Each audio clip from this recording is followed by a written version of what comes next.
Me sentí alentado porque la bondadosa mano del Señor mi Dios estuvo sobre mí. ¿De quién nacen estas palabras de gratitud y por qué a este personaje se le conoció como el segundo Moisés? Vamos a descubrirlo juntos en Esdras capítulo 7. Síguenos en Facebook, Momentos de Esperanza MX, en YouTube y en Spotify como Momentos de Esperanza. Allí puedes encontrar todos los audios pasados. Repásalos, compártelos, pero sobre todo, que la palabra de Dios toque tu corazón. Bienvenido, vamos al capítulo de hoy. El capítulo de hoy es una verdadera joya que nos va a presentar a un hombre que estoy seguro no es tan conocido. Sin embargo, su influencia fue crucial. Su influencia fue muy importante para darle forma a este pueblo que había venido del cautiverio de Babilonia y que estaba luchando por retomar orden, para retomar dirección e identidad. Este hombre se llama Esdras, el libro que estamos estudiando. Ahora vamos a hablar propiamente de él. En el versículo número 1 dice que pasaron muchos años después en el reinado de Artajerjes. Los que estudian la cronología dicen que han pasado 60 años. Del capítulo de ayer al capítulo de hoy hay 60 años de diferencia.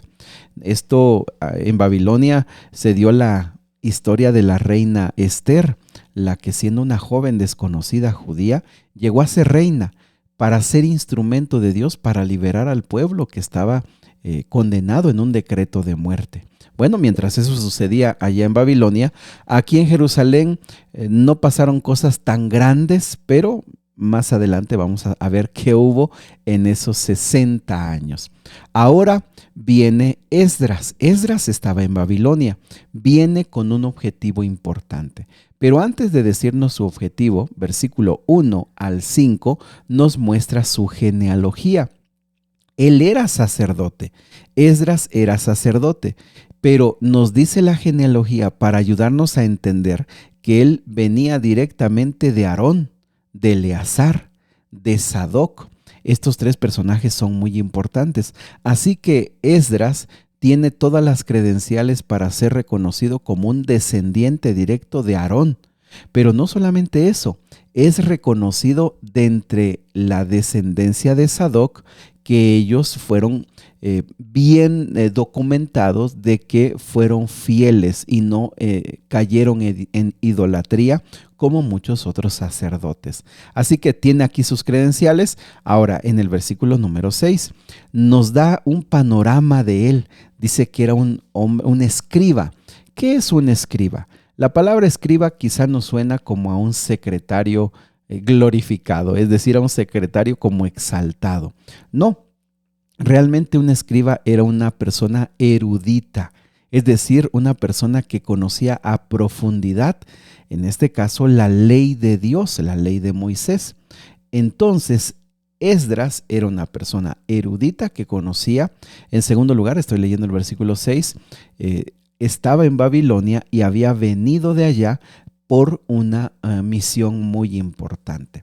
El versículo número 7 dice que algunos del pueblo de Israel, junto con varios sacerdotes, levitas, cantores, porteros y sirvientes del templo, viajaron con él en el 7º año del reinado de Artajerjes. Aquí nos deja claro algo que quizá no hemos explicado. En la primera ocasión, los que llegaron de Babilonia fueron los que venían con Zorobabel y con Jesúa, ¿te acuerdas? Pero en estos 60 años hubo oleadas, migraciones, pero no tan grandes. Aquí Esdras viene con un buen grupo de personas para nuevamente repoblar, para fortalecer la región y con la capital en Jerusalén. Versículo 8 nos dice el tiempo que ellos viajaron. Se considera que ellos tuvieron que caminar un poquito más para poder con toda esta comitiva llegar bien. Algo que se resalta, dice, es que la bondadosa mano de su Dios estaba sobre él.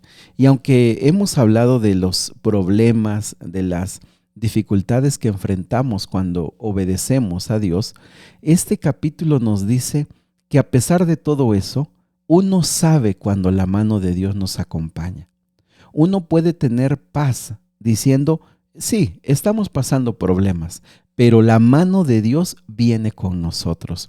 Sabes que Esdras, al ser una persona muy estudiosa de la palabra de Dios, muy estudiosa y comprometida, puede tener esas certezas y esa confianza de decir, Dios está conmigo. Yo creo que eso nos hace falta bastante, ¿no te parece? Porque nosotros a veces nos quedamos solo con las dificultades, solo con los problemas. ¿Cuántas veces solo vemos las lágrimas, la tristeza? Pero eso nos impide ver que la mano de Dios está con nosotros. Esta mañana es importante que levantes tus ojos al cielo y digas, Señor, yo quiero que tu mano esté conmigo. Yo quiero saber que a pesar de todo lo que enfrente, tú estás conmigo. Esdras, en su viaje de Babilonia a Jerusalén, él tenía una convicción. La mano de Dios está conmigo.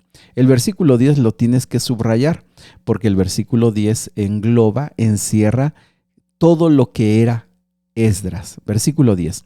Así fue porque Esdras había decidido estudiar, había decidido obedecer la ley del Señor y enseñar sus decretos y ordenanzas al pueblo de Israel. Fíjense que de este versículo podríamos hacer todo un tema, toda una predicación, porque aquí hay 3 elementos que resaltan el carácter, el propósito, la misión de Esdras. Aquí nos deja claro qué hizo Esdras y que nosotros necesitamos aprender. Esdras, en primer lugar, había decidido estudiar la ley del Señor. Hay muchas personas que quieren las bendiciones, que quieren la protección, que quieren el gozo y quieren la paz de Dios, pero nunca han decidido estudiar su palabra.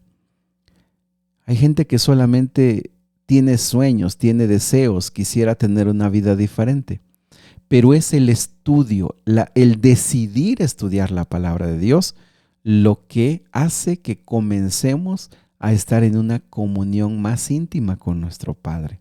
Yo te pregunto, ¿tú has decidido estudiar la palabra de Dios? ¿Has decidido apartar un tiempo? ¿Has decidido que pase lo que pase, tú vas a abrir la Biblia?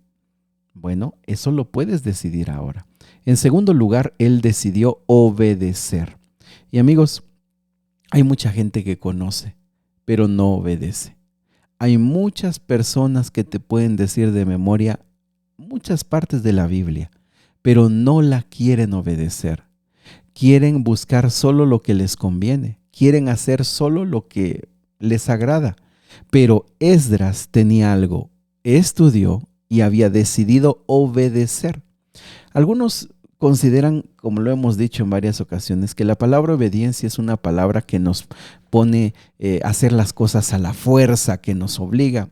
Amigos, cuando nosotros empezamos a amar a Dios, nuestro deseo es vivir y hacer lo que Dios quiere. La obediencia brota de lo profundo del corazón con el deseo de agradar a nuestro Padre Celestial. Y en tercer lugar, Esdras decidió enseñar. Él tenía la habilidad. Cuando tú estudias a profundidad, cuando tú lo integras a tu vida, tú lo puedes enseñar. El problema es que vemos a personas que quieren enseñar, pero que ni lo estudian ni lo viven. ¿Y eso qué problemas trae? Eso trae muchas dificultades en la iglesia. Cuando las personas quieren enseñar, quieren decir esto se debe de hacer así, esto se debe de hacer de esta manera, y regularmente, como no tienen una relación viva, cotidiana con Dios, terminan hiriendo, terminan lastimando a las demás personas. Esdras estudió, obedeció y enseñó. Esa es la tarea más importante que él va a realizar. Del versículo número 11 al versículo número 25 es la carta con la que él viene. El rey Artajerjes le da una carta y básicamente dice 3 cosas. Número 1, los que se quieran ir, vayan por favor. Vayan con Esdras y tomen sus tierras y hagan vida allá en Jerusalén. En segundo lugar, lleven un presente, lleven plata, lleven oro, lleven ofrendas. ¿Por qué? Porque el rey está convencido que tienen que llevar recursos para seguir haciendo mejor el templo. En tercer lugar, lleven donativos en especie, toros, carneros, corderos, ofrendas de grano, ofrendas líquidas, para que el templo tenga todo lo necesario para poder funcionar, para que el templo no necesite nada y todo esté en orden. Pero agrego una cuarta cosa que decía esta carta. No hay más durante este tiempo que se va a trabajar sacerdotes, estoy leyendo el versículo 24, sacerdotes, levitas, cantores, porteros, los sirvientes del templo o cualquier otro trabajador que esté allí en el templo, no va a pagar tributos, derechos aduaneros y peajes de ninguna clase. El rey en esta carta hace un decreto, no hay impuestos. No hay ninguna clase de impuestos para ellos porque no quiero que los molesten, quiero que lo que falta del templo se termine y estén funcionando todo tipo de servicios. Por eso no necesitamos que ellos tengan impuestos. Fíjate cómo Dios dirige, cómo Dios guía. Cuando nosotros, hermanos, amigos, nos ponemos en las manos de Dios, la empresa, el sueño, las metas, los planes que Dios tiene para nuestra vida se van cumpliendo en su tiempo y en su manera. Pero se necesitan hombres como Esdras, mujeres como Esdras, que se comprometan con el estudio de la Biblia, que se comprometan en obedecer lo que dice la palabra. Y en tercero, en enseñar a través de sus actos y a través de sus palabras. Por eso que cuando Esdras hace este viaje y llega muy contento, no tiene otra cosa más que alabar. Alaben al Señor, versículo 27, de nuestro Dios de nuestros antepasados, que hizo que el rey deseara embellecer el templo del Señor en Jerusalén. Por eso me sentí alentado, porque la bondadosa mano del Señor mi Dios estuvo sobre mí. Mis amigos, no se nos olvide, cuando estamos en los planes de Dios, Dios nos va a bendecir. Y nuevamente vuelvo a repetir, los planes de Dios no solo es que estés en el templo es una parte de tu vida.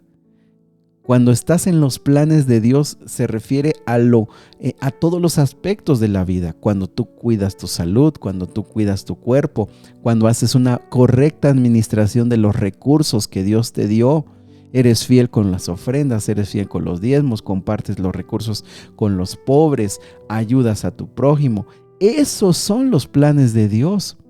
Cuando tú vas a tu trabajo, haces tu mejor esfuerzo, vas con tu negocio, atiendes bien a tus clientes, a tus proveedores.